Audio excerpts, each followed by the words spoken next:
Week 6 of the fantasy basketball season is already on its way, but here's a few centers that shouldn't be on your roster for this week or much longer, in my opinion. The first guy I would drop is Mason Plumlee, the Detroit Pistons. Plumlee, he was off to a roaring start here with his new ball club the first few weeks of the season, but now, like I figured, he came back down to earth on the season. He's averaging 8 points a game, 8.5 rebounds, 3 assists, 1.2 steals, no threes a game, 52% from the field on the season. He's ranked 108. And then the last couple weeks, though, he's ranked 161, is Plumlee, with 9 points, 7 rebounds, 3 assists, 0.7 steals, and 48% from the field. So Plumlee, he's not having the big games. His numbers, they're pretty mediocre. And the last few games, he's really struggled versus Houston on the 22nd, 33% from the field, 6 points, 9 rebounds, 4 assists, and a block. And then the 23rd versus Philly, 7 points, 5 rebounds, 2 assists, and a block. So he's really not scoring double-digit points. He's still going to be a decent rebounder for fantasy owners. But Plumlee, I don't think he's a great option anymore in fantasy. I think he reached his peak early in the year where I said this is the time to trade him, when he was putting up 15 and 15 type of games here and there for a few games. So he's a player I would drop this week, and already fantasy owners, they've gone to the wire to drop off Mason Plumlee. He's been dropped in 4% of fantasy leagues.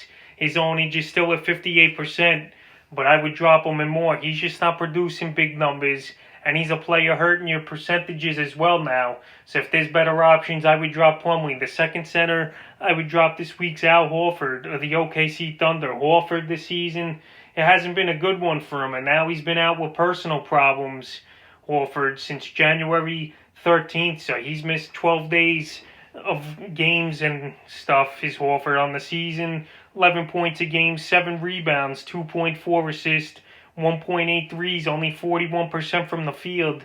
He's ranked 156 on the season, but now, like I said, he's missed 12 days on the personal list, and that's already a lot of games. He's missed 6 games here for the Thunder. We'll see if he plays tonight versus Portland, but reports are saying he's going to be out once again, most likely, is Al Horford. And Horford, he's a solid veteran, no doubt about it.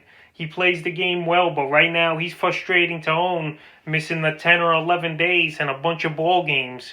And there's definitely better options out there on the wire to replace his scoring and his rebounds. So pretty much he was a decent rebounder, and for a center, he added 1.8 threes a game. But if there's better options, I would drop Horford. Last season, he averaged 11 and 6.5 rebounds. So right now, he's at the same averages as last season.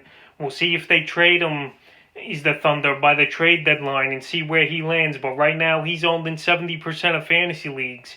And in 10-team leagues and most 12-team leagues, I would drop Horford because he's just not offering much numbers. And like I said, he hasn't played. And the third and final center I would drop this week in fantasy leagues, Paul Millsap of the Denver Nuggets. Millsap, we've seen some good flashes from him the last couple weeks, but now Michael Porter Jr., he's back in the lineup here for the Nuggets. And Millsap, his minutes are going to take a hit, and his production, obviously. He's only playing 20-25 minutes a game, and the last couple games he's had mediocre stat lines. The 22nd, 12 points, 5 rebounds, and a steal. And then the 23rd versus Phoenix, 1 for 6 from the field, 2 points, 8 rebounds, and an assist. He only played 20 minutes. So like I said, Porter Jr.'s back. He's going to play 30-35 minutes a game. And Millsap, he's up there in age now. He's a good ball player, solid veteran, but I don't think he's a guy that should be owned in 10 to 12 team leagues. And already his percentage has dropped 2% rostered in fantasy leagues. He's still available, though, in 50% of fantasy leagues. But right now, he's a player I would just shy away from unless you have no options or you're in deeper leagues. So that's a few centers I would drop here in week 6 of the fantasy basketball season.